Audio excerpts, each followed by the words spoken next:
Hello दोस्तों अस्सलाम वालेकुम সকলোকে নমস্কাৰ আৰু সকলোকে স্বাগতম মোৰ আৰু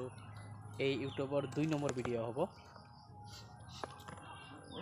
মোৰ এইটো চেনেলত এইটো মোৰ 2 নম্বৰ ভিডিঅ' হ'ব তো সেইদিনাখন আমি বহুতখিনি কথা পাতিছিলোঁ আৰু আপোনাক দেখুৱাইছিলোঁ আমাৰ এই হাঁহৰ ফাৰ্মখন তো এইটো আজি কথা পাতিম আমি দানাৰ বিষয়ত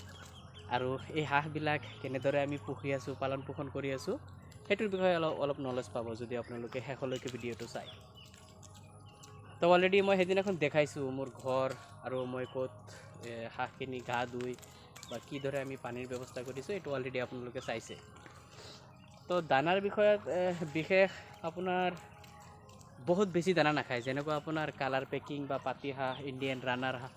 এই গোটেইখিনি বস্তুৱে আপোনাৰ গোটেইখিনি হাঁহে আপোনাৰ দানা কিন্তু বহুত খায় সেইবিলাক হাঁহত আপুনি যিমানখিনি দানা দিব সেই একেবাৰে খাই যাব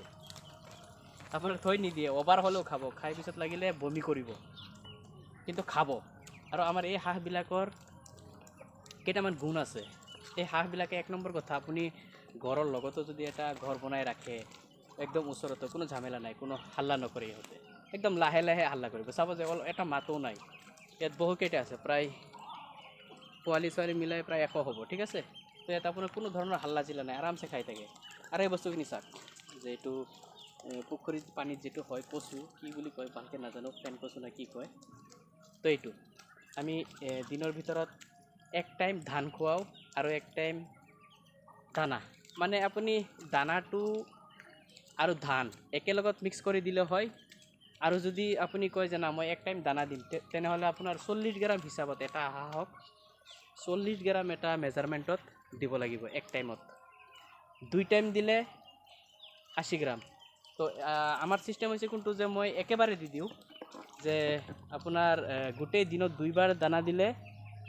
টোটাল 80 গ্রাম হয় তো এর ভিতৰত মই 20 গ্ৰাম দানা আৰু 20 গ্ৰাম ধান একবাৰত খাবলৈ দিওঁ আৰু সেম এনেকৈ সন্ধিয়া 20 গ্ৰাম দানা আৰু 20 গ্ৰাম ধান তো আপোনাৰ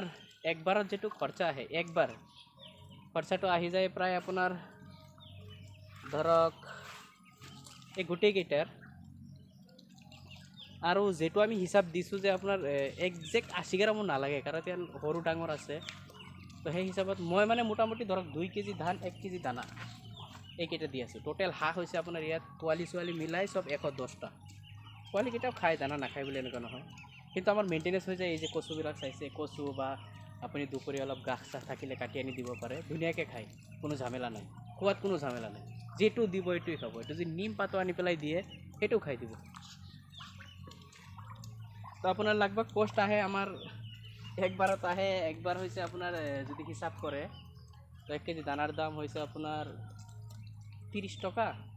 2 কেজি দানার দাম 30 টাকা 60 টাকা 120 টাকা দিনত খায় চাব পাৰে ওকে তো আৰু ইয়াত আপুনি পোৱালিকেইটা চাব পাৰে আপোনাৰ ইয়াত আছে ধৰক প্ৰায় 20 দিনৰ সাইজৰ আছে এটা আপোনাৰ বেছি নহয় এইটো 10-12 দিন সাইজৰ পোৱালি আৰু ইয়াত আছে আপোনাৰ এইটো 17-16 দিনৰ সাইজৰ পোৱালি ঠিক আছে তো যদি কাৰোবাৰ পোৱালি লাগে যদি আপুনি ডাইৰেক্ট ফাৰ্ম কৰিব বিচাৰে তো ইয়াৰ পৰা আপুনি অৰ্ডাৰ কৰিব পাৰে ফোন কৰিব পাৰে মানে ডেলিভাৰী সুবিধাটো আমাৰ নাই এইটো হৈছে এটা ঝামেলা আৰু মই এইদৰে বনাই লৈছোঁ ঘৰকেইটা এইটো আমাৰ ইয়াত যেতিয়া পোৱালি নতুনকৈ ওলায় তেতিয়া আমি হিট দিওঁ হিটত ৰাখিব পাৰোঁ ঠিক আছে যদি আপোনালোকৰ পোৱালি লাগে তো যোগাযোগ কৰিব উন্নত মানৰ পোৱালি পাব খৰচ আৰু এইবিলাকৰ খৰচৰ কথা ক'লে আপোনাৰ এইবিলাকৰ খৰচ আপোনাৰ একদম লয়েষ্ট খৰচ হয় পোৱালি যেটো আপোনাৰ পোৱালিবিলাকৰ বহুত বেছি খৰচ নাথাকে এক মাহলৈকে তো এইবিলাক কি দানা খাব 10 গ্ৰাম দানাও খাব নোৱাৰে তো সেইটো দানাৰ কষ্ট অলপ বেছি থাকে জিৰ' সাইজৰ যদি লয় তো অলপ দামটো বেছি হ'ব জিৰ' সাইজৰ দানাৰ দামটো অলপ বেছি থাকে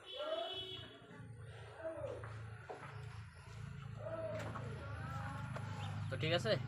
এটা কথা হৈছে যে আমাৰ ডাঙৰ হাঁহৰ খৰচ একেবাৰে কম যদি আপোনালোকে কৰিব বিচাৰে বিন্দাছ কৰিব পাৰে কোনো ঝামেলা নাই বেমাৰ আজাৰ হ'লে সেইটো আমি গাইড কৰিম আপোনালোকে যদি আমাৰ পৰা পোৱালি নিয়ে তো আমাক যোগাযোগ ৰাখিব, কি ধৰণে কি কৰিব লাগে সেইটো আমি ইনফৰমেশ্যন দি থাকিম, বা আমাৰ কল যোগে আপুনি আমাক কল কৰি যদি কিবা বেমাৰ আজাৰ হয় বা কেতিয়াবা কোনটো ফিট লাগে সেইটো আমি আপোনাক ইনফৰমেশ্যন দিম। তো ভিডিঅ'টো যদি আপোনালোকক ইনফৰমেটিভ লাগে, তো যদি ভাল লাগে তো চেনেলটো ছাবস্ক্ৰাইব, শ্বেয়াৰ, লাইক কৰিব। আপোনালোকে ছাপোৰ্ট কৰক, মই আৰু ভিডিঅ' বনাম। আৰু মোৰ সিমানখিনি এক্সপিৰিয়েঞ্চো নাই, নতুনকৈ বনাই আছোঁ না। আপোনালোকে যদি ছাপোৰ্ট কৰে তো আমি আৰু ধুনীয়াকৈ বনাম। আৰু এটা কথা, এই যে চীনা হাঁহৰ ফাৰ্ম আমাৰ অসমত খুব কম, বজাৰৰ মূল্যও ভাল, ঠিক আছে। আপোনাৰ ফাৰ্ম আপুনি যদি ইউটিউবত চাৰ্চ কৰে, আপোনাৰ সেইবিলাকৰ যিবিলাক এই পাতি হাঁহ বা আপোনাৰ কালাৰ পেকিং এই ধৰণৰ হাঁহৰতো অভাৱ নাই, পোৱালি পাই যাব। এইবিলাকৰ বজাৰ মূল্যও ভাল। আৰু এই পোৱালিবোৰ যে মই কিদৰে মানে মই একেলগে যে 100টা পোৱালি কিনিম সেই ধৰণৰ চিষ্টেমটো নাছিলে। মই বজাৰৰ পৰা এটা দুটা এনেকুৱা কিনি আনি পেলাই পোৱালি কণী বহাইছোঁ। কণী বহোৱাৰ পিছত এই এনেকুৱা কৰি মোৰ এতিয়া এটা ফাৰ্মৰ ৰূপে হ'ল আৰু কি, ঠিক আছে। Okay, thank you. ভালে থাকিব। যদি ভাল লাগে তো চেনেলটো ছাবস্ক্ৰাইব কৰিব, লাইক কৰিব, শ্বেয়াৰ কৰিব। ধন্যবাদ।